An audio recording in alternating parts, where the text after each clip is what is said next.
Esse podcast é um oferecimento da ConnectWay, uma empresa que há 20 anos distribui tecnologias e soluções Huawei no Brasil.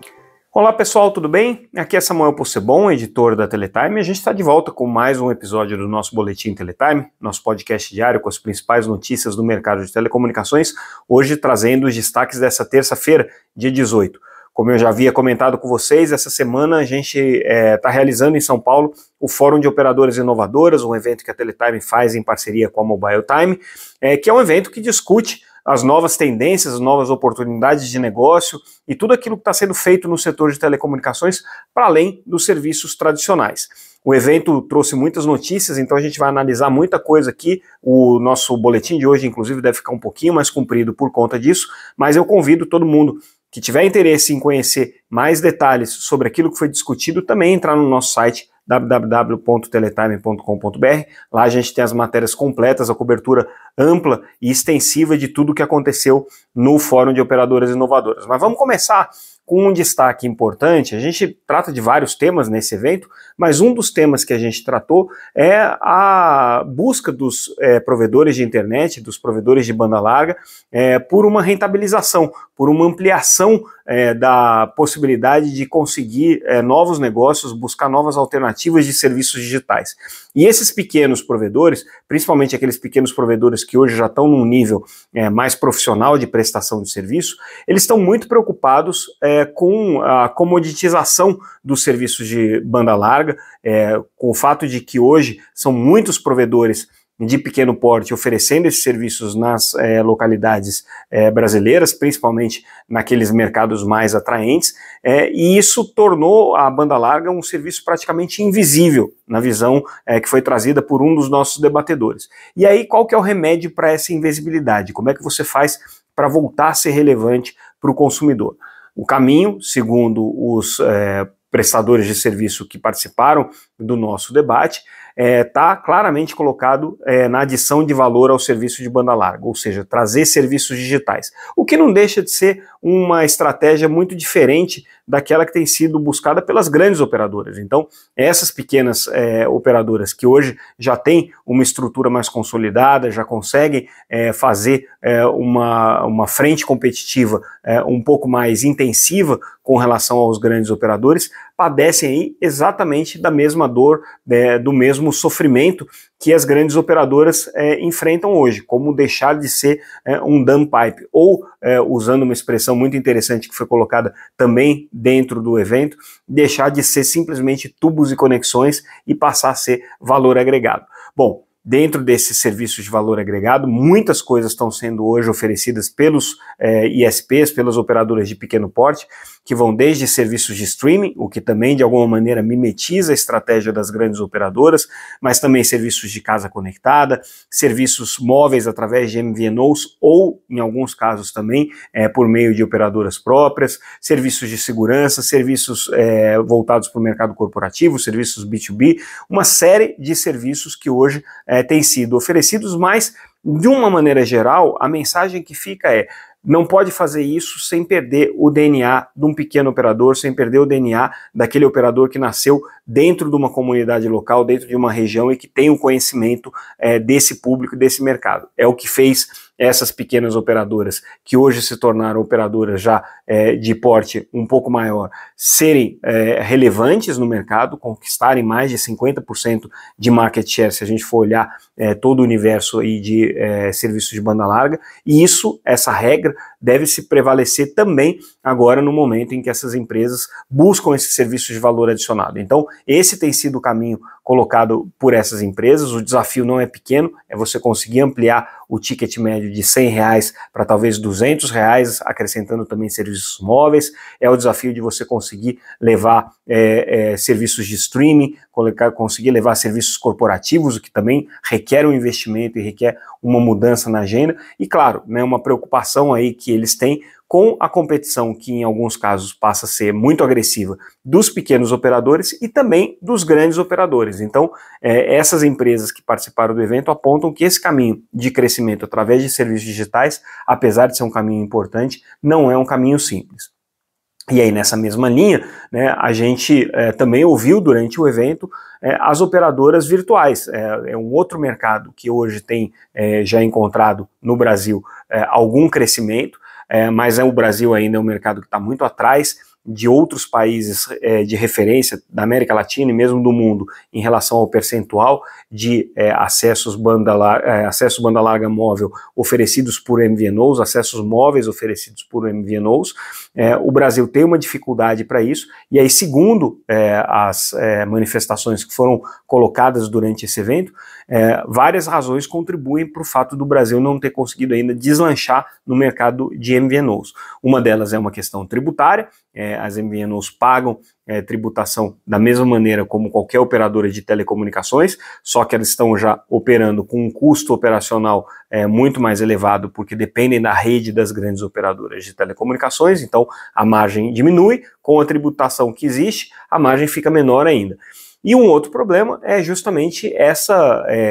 definição de preços, esse equilíbrio de preços que são cobrados pelas grandes operadoras enablers, operadoras donas das redes de telecomunicações, dos pequenos provedores de serviços de banda larga móvel, serviços de operadoras virtuais, que queiram utilizar essa infraestrutura. Claro que sempre vai ser um debate de interesses comerciais, porque você tem empresas que estão fazendo o investimento na infraestrutura versus aquelas empresas que querem crescer utilizando essa infraestrutura. Não é um desafio simples de ser resolvido, não é uma equação simples, mas esse é um dos problemas que as operadoras virtuais que participaram desse evento têm apontado. Eles também apontam, né, a preocupação e a necessidade de algumas reformas regulatórias. Então existe aí a perspectiva concreta de que a Anatel, através do Plano Geral de Metas de Competição, crie mais incentivos para o mercado de operadores virtuais, cria incentivos para a entrada de novos players nesse segmento. Também existe uma discussão sobre a possibilidade de você ter ou não um modelo de chip neutro no Brasil, com a comercialização de perfis elétricos, o que foi trazido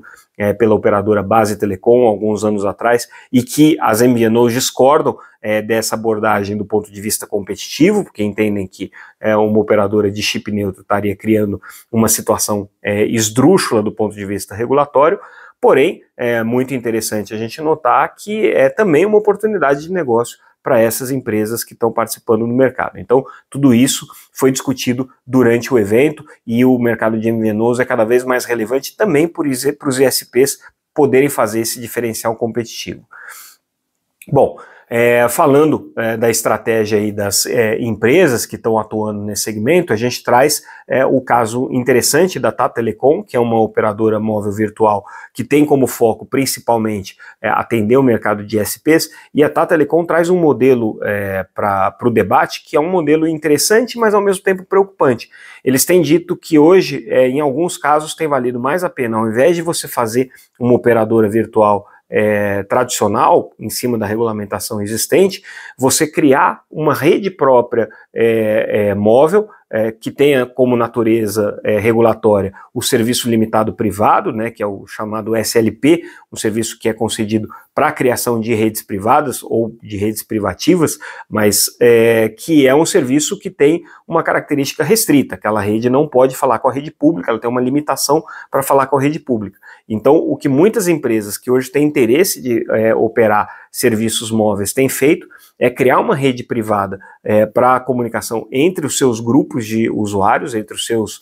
assinantes, e aí sim partindo para um modelo de MVNO no momento em que você precisa sair para a rede pública. É um modelo mais complexo, é um modelo que evidentemente tem algumas limitações do ponto de vista de serviços e do ponto de vista de tarifação também, mas é um modelo que, segundo a Tata Telecom, tem crescido muito e que tem sido explorado já por muitos operadores no Brasil, né? A própria Tata Telecom tem incentivado isso junto a alguns dos seus clientes. Hoje a Tata Telecom ela atua junto a cerca de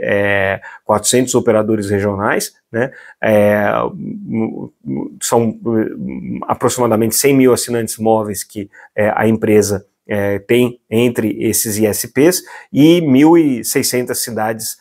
brasileiras já atendidas com serviços de MVNO da Tata Telecom, mas com esses modelos cada vez alternativos aí de ocupação desse espaço. só por uma referência, né, a Tata Telecom registra aqui uma receita média por usuário na casa de R$40, o que é acima das grandes operadoras, mas a gente lembra que as grandes operadoras têm um percentual de pré-pago muito grande, né, e a Tata Telecom, obviamente, entrou aí com um outro modelo de negócio, então ela consegue ter um ARPU um pouquinho mais alto do que as das grandes operadoras, que está aí na casa dos 30, vamos dizer, né.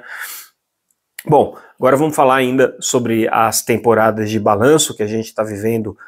nessas próximas semanas, atualmente nas próximas semanas, principalmente por parte das operadoras regionais. Hoje, divulgação de balanço da Alaris, empresa importante aí do mercado de banda larga fixa no Brasil, que está hoje na casa aí de 800 mil assinantes e que divulgou o seu balanço com um aumento de receita líquida da ordem de 33%, já chega aí a 754 milhões de reais ao ano de receita líquida, Alaris,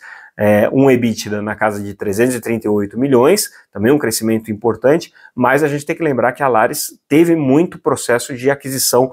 ao longo do último período, o que fez com que ela ganhasse base, ela ganhasse musculatura. Ela tem hoje uma situação de alavancagem um pouco mais intensa do que alguns de seus concorrentes, ela está com uma relação aqui dívida EBITDA na casa de 3,08%, né?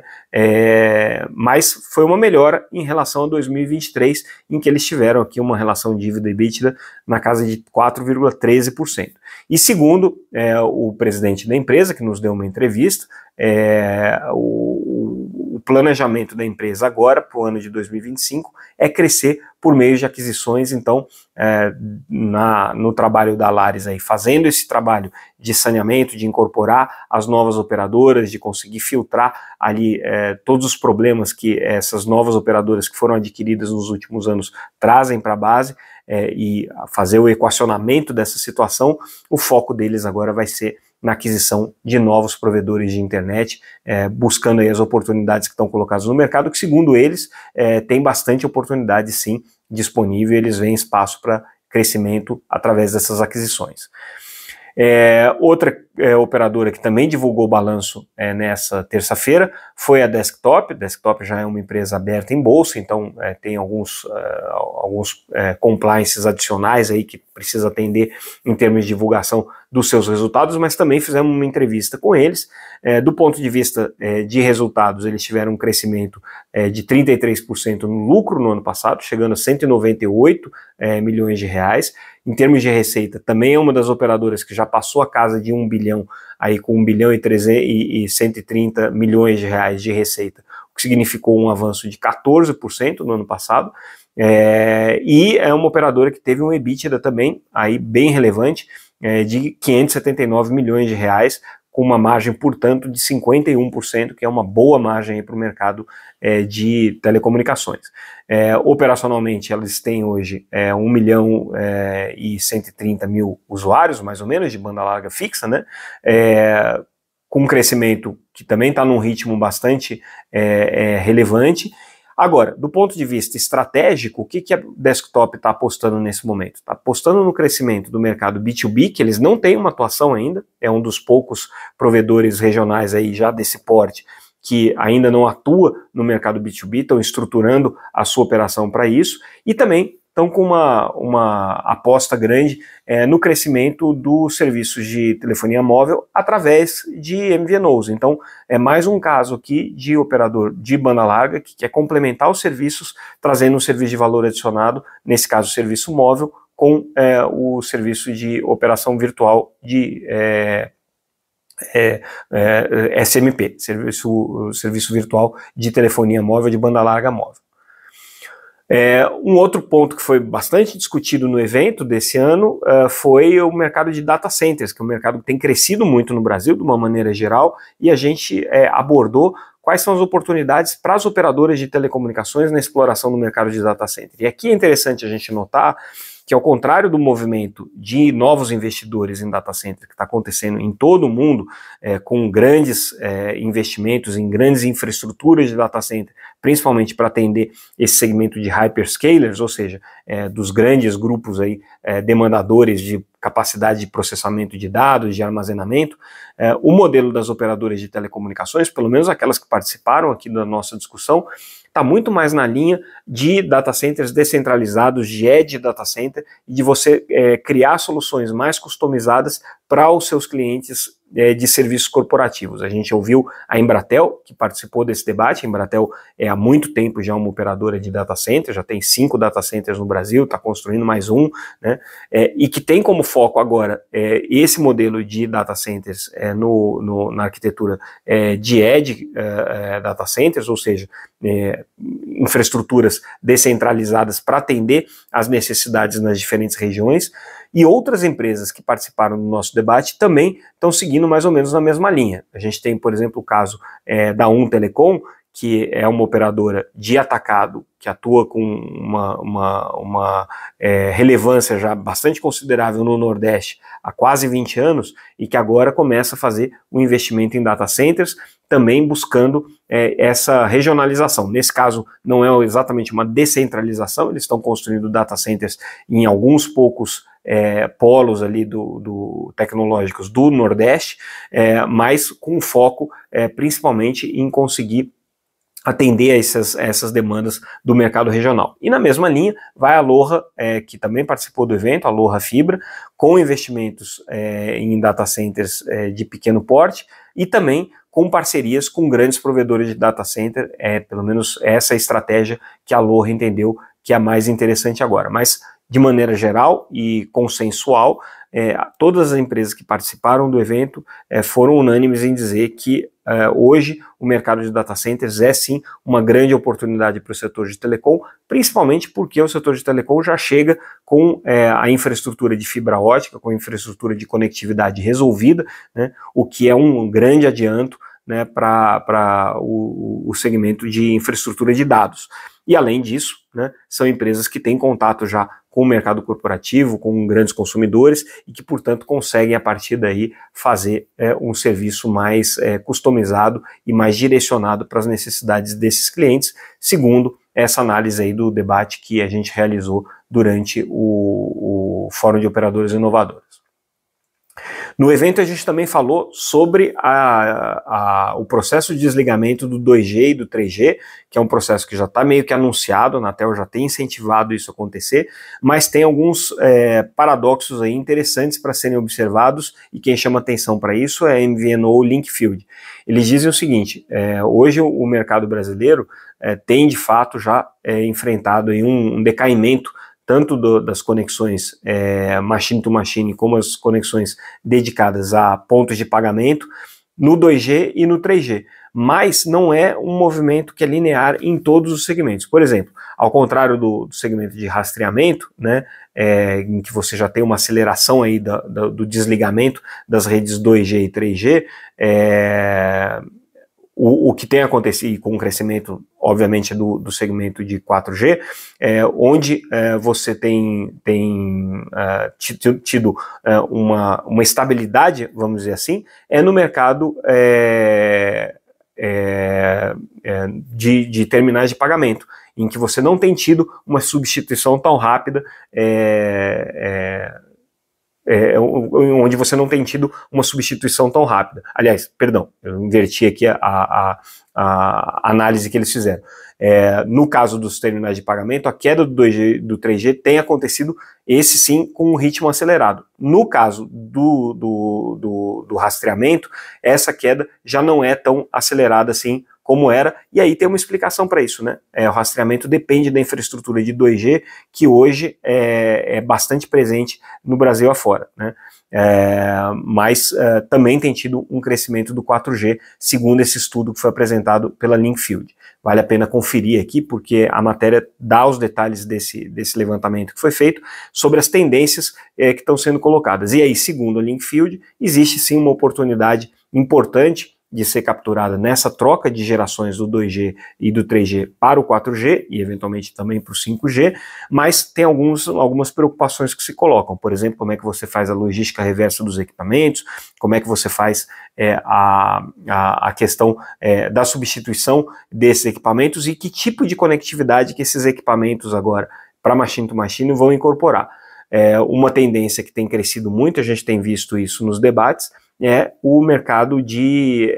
NTN, ou seja, redes não terrestres, né, que basicamente é a conexão de dados diretamente via satélite, o que parece que é uma tendência que a gente vai começar a ver de cada vez de maneira mais intensiva daqui para frente. Outro tema que foi discutido durante o evento foi o surgimento do 6G, que momento que isso daí vai começar efetivamente a bater a porta, e a análise aqui do Inatel, que está acompanhando o mercado de 6G no Brasil, é que a partir desse ano de 2025 é que de fato os testes de bancada e os desenvolvimentos dos padrões vão começar a acontecer de maneira mais intensiva. Ele destaca que o Brasil hoje está numa posição relevante de discussão sobre as tecnologias de 6G, tem participado dos fóruns de debate, tem assento em algumas mesas, e isso para o Brasil é importante, mas ele reconheceu que o 6G não vai surgir enquanto o 5G não encontrar uma grande viabilidade econômica, uma grande viabilidade de compensar os investimentos que foram feitos. Agora, também segundo essa análise que está sendo feita pelo Inatel na reportagem que a gente traz, se as empresas não começarem nesse momento a explorar as possibilidades do 6G e definir as tecnologias que vão ser necessárias, talvez seja muito tarde aí para que isso venha acontecer. Saindo agora do nosso fórum de operadoras inovadoras, vamos falar de um anúncio de uma parceria importante para o mercado de vídeo, para o mercado de TV por assinatura, e também um bom exemplo aí de como que uma operadora agrega valor trazendo uma parceria para dentro da sua operação. A Sky anunciou uma parceria com a Amazon Prime para a oferta dos serviços Amazon Prime, o que inclui vídeo, inclui os benefícios para compras no marketplace, envolve também a assinatura dos serviços de música, enfim, a exemplo do que já fez a Claro, que incorporou uma série de plataformas de streaming na sua oferta, a Sky está oferecendo agora o Amazon Prime com esses serviços adicionais que são oferecidos ali pelo Prime para além do segmento de entretenimento. Então, né, os serviços de compras, de entrega grátis, os serviços de armazenamento, os serviços, todos esses que estão aí dentro do conceito Amazon Prime. Essa parceria é importante e a gente lembra que a Sky já tem uma parceria com a Amazon para oferta de serviço de banda larga via satélite para o dia que a constelação Kuiper tiver efetivamente em operação, né? A gente sabe que eles estão agora em fase de testes, vão lançar os principais satélites aí de operação a partir do final desse ano, e aí o ano que vem a gente já deve começar a ver alguma novidade aí da Kuiper em termos de oferta comercial, em que, no caso da Sky, eles já são parceiros para oferecer, e vai ser uma entrada importante aí no mercado de banda larga brasileiro. A gente também traz a notícia da conclusão por parte da EAD, ou da Seja Digital, né? Os dois nomes são igualmente válidos, da segunda fase do leilão reverso para implementação de Airbus 4G e 5G com recursos subsidiados aqui da Seja Digital. São recursos que a gente lembra, sobraram do leilão da faixa de 700 MHz realizado lá atrás, né, ainda no ano de 2013, e aí agora esses recursos estão sendo de maneira derradeira aqui, aplicados em projetos de conectividade. Já foram 3 fases de projetos implementados com esses recursos. Começou com a limpeza da faixa de 700, de distribuição dos kits de recepção, depois passou por uma segunda fase, também com investimentos na área de radiodifusão, na área de transmissores digitais e construção de infraestrutura de cabos submarinos, e aí agora essa terceira fase com esses leilões reversos, que tem como propósito fazer uma aplicação total aqui, né, na ordem de 250 milhões de reais. Houve já uma primeira licitação com 59 localidades sendo levadas, com um ágio significativo aqui na primeira ocasião, né? E agora na segunda ocasião também houve um ágio ou pelo menos um deságio, né, nos recursos demandados aqui por parte da Seja Digital, importantes, da ordem de 25%, que vai fazer com que sobrem mais recursos e esses recursos possam ser aplicados em mais projetos de conectividade com redes 4G, que deve acontecer, deve ter ainda uma terceira fase aqui desse processo de liberação de recursos para a construção dessa infraestrutura aqui. Cada vez que sobra dinheiro, tem que ser refeito aí esse processo, e a Seja Digital está fazendo um trabalho bem interessante nesse sentido de otimizar esses recursos até o limite. Agora, pelo visto, está chegando ao fim. Bom, mudando de assunto radicalmente, vamos falar sobre o artigo 19, o artigo que regulamenta os deveres e as responsabilidades das grandes plataformas de serviços de redes sociais. Basicamente, o artigo 19 do Marco Civil está sendo questionado por algumas entidades, né, como inconstitucional. Já tem votos de ministros que vão nesse sentido, mas agora a manifestação vem por parte do Comitê Gestor da Internet, que, diferentemente do que há alguns meses defendia, que era a manutenção do artigo 19 tal como ele está, preservando as liberdades aqui dos provedores de aplicações de internet, agora o CGI já propõe uma aplicação modular do dispositivo do Marco Civil da Internet, que hoje não permite nenhum tipo de cobrança, mas no entendimento aqui do CGI seria possível você construir, claro que necessariamente por meio de um ajuste legal, porque você tem que prever isso em lei, mas você construir um modelo em que a aplicação do artigo 19 possa ser feita de acordo com o tamanho e com a responsabilidade daquelas empresas provedoras de aplicações e de conteúdos. Eles propõem basicamente 3 grupos, né, provedores de aplicações com funcionalidades que não interferem na circulação de conteúdos pela internet. Aí estariam, por exemplo, plataformas de mensageria, portais, enfim, todo mundo que publica sem fazer nenhum tipo de julgamento daquilo que está sendo publicado. Depois você tem um bloco aí intermediário, né, de canais que têm algum poder de influência através de algoritmos e tudo mais. E por fim, você tem as plataformas de aplicação que têm grande potencialidade de interferência na mensagem, na comunicação entre as pessoas, seja pela reprodução algorítmica, seja nas ferramentas aqui de direcionamento e de microseleção dos públicos que essas redes sociais ou que essas plataformas digitais atingem. E aqui entrariam, claro, as redes sociais que o governo tem a intenção de ver reguladas no Congresso, né, e que são hoje respaldadas pelo artigo 19 do Marco Civil da Internet, que está em processo de questionamento pelo Congresso não, no Supremo Tribunal Federal, por parte de algumas entidades que questionam justamente essa falta de responsabilidade das plataformas de redes sociais. A gente traz também uma notícia de que a Anatel já conseguiu chegar, a Anatel não, né, o Brasil, a Anatel só trouxe esse dado consolidado. O Brasil conseguiu chegar a 1.225 cidades já com o serviço de 5G, lembrando que basta ter uma herb para já considerar o serviço ativo, né? Então a Anatel justamente vê a necessidade e a oportunidade de mexer nessa questão da capilaridade da infraestrutura de 5G, entende que tem espaço aí para que se avance nessa agenda. Hoje, se a gente for olhar em termos de herb 5G, a gente tem a Vivo com a liderança aí 15.400 herbs, seguida da TIM com 12.300 herbs, Claro com 11.400 e a Brisanet com 1.400 herbs. Depois as outras têm quantidades mais modestas aqui de herbs de 5G, mas mostra que, primeiro, Brisanet já com um patamar interessante aqui de infraestrutura de 5G, uma disputa muito próxima aqui entre Vivo e Claro, né, isso aqui é tema sempre de muita polêmica, sempre um tema de muita discussão sobre como fazer com que essa infraestrutura de 5G se amplie para o restante do Brasil, que ainda não é atendido. Lembrando, não basta ter uma única antena por município para cobrir o Brasil inteiro, você tem que ter muitas antenas instaladas, né? E aí a gente vê nesse levantamento que hoje o Brasil tem uma quantidade modesta de antenas de 4G, está na ordem de 40%, e mesmo assim ainda com algumas questões ainda que precisam ser melhor resolvidas.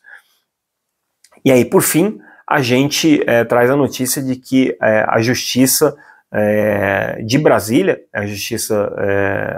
da 13ª Vara Civil da Seção Judiciária do Distrito Federal, acolheu aqui um pedido das entidades Proteste, DEC, Intervozes e NUPEF, para que a Anatel seja obrigada a entregar as relações de bens reversíveis a partir de 2005. Polêmica antiga, polêmica bastante intensa aí nos últimos 10 anos, eu vou dizer, desde 2012, se não me engano, que tem essa ação correndo na Justiça. E aí, finalmente, agora, uma manifestação contra a Anatel, dizendo que a Anatel tem que apresentar essa relação de bens reversíveis. Já teve questionamento sobre essa decisão judicial. É um levantamento difícil da Anatel apresentar, porque não tem a relação de bens reversíveis dentro do mesmo critério em todos os anos. Esses critérios acabaram sendo adaptados aí muito por cobrança do Tribunal de Contas da União, e lembrando que a Oi e a Vivo, que são as duas principais concessionárias e que tinham bens reversíveis ali a serem discutidos, já encerraram os processos, então difícil que isso aí volte atrás. Mas, segundo a advogada Flávia Lefebvre, patrona dessa tese e dessa batalha jurídica, pelo menos agora se pode efetivamente cobrar quanto deveria ter sido investido na expansão da banda larga com o final das concessões e quanto que acabou sendo investido. A gente só tem que lembrar de um pequeno detalhe nessa história, né? A relação de bens reversíveis traz o valor patrimonial no momento em que o bem foi registrado. E a Anatel não seguiu o critério patrimonial para definir os valores das migrações. Ela acabou utilizando outros critérios dentro da mesa de negociação. O valor de patrimônio até era algum deles, mas levou em consideração também toda a circunstância do fim das concessões, os impactos que isso poderia ter para o consumidor e para a própria Anatel, o risco eventualmente de uma intervenção que poderia acontecer no caso mais claro da Oi, mas que poderia ser uma necessidade caso a operadora não quisesse renovar a sua concessão, e partiu também do princípio de que a legislação atual de telecomunicações já dá um tratamento funcionalista para os bens reversíveis, ou seja, não é mais um tratamento patrimonialista. Portanto, falar em valor dos bens reversíveis não faz mais muito sentido. De qualquer maneira, tem essa decisão da juíza federal, a Edna Márcia Medeiros Ramos, para que a Anatel apresente essas relações de bens reversíveis. Boa sorte à Anatel para conseguir levantar isso. Aliás, a Anatel até disse que não consegue nos períodos anteriores a 2005, porque não estava regulamentado. A juíza está mandando eles procurarem lá no Arquivo Nacional esses documentos. Vamos ver se a Anatel vai encontrar alguma coisa, mas por enquanto 2005, perdão.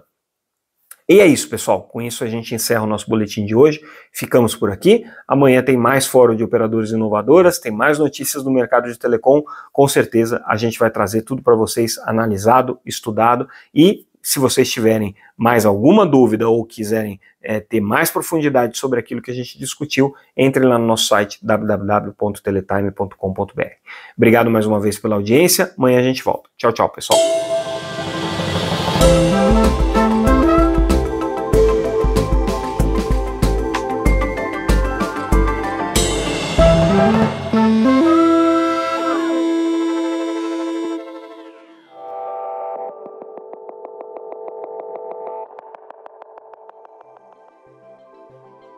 Esse podcast é um oferecimento da Conecto Way, uma empresa que há 20 anos distribui tecnologias e soluções Huawei no Brasil.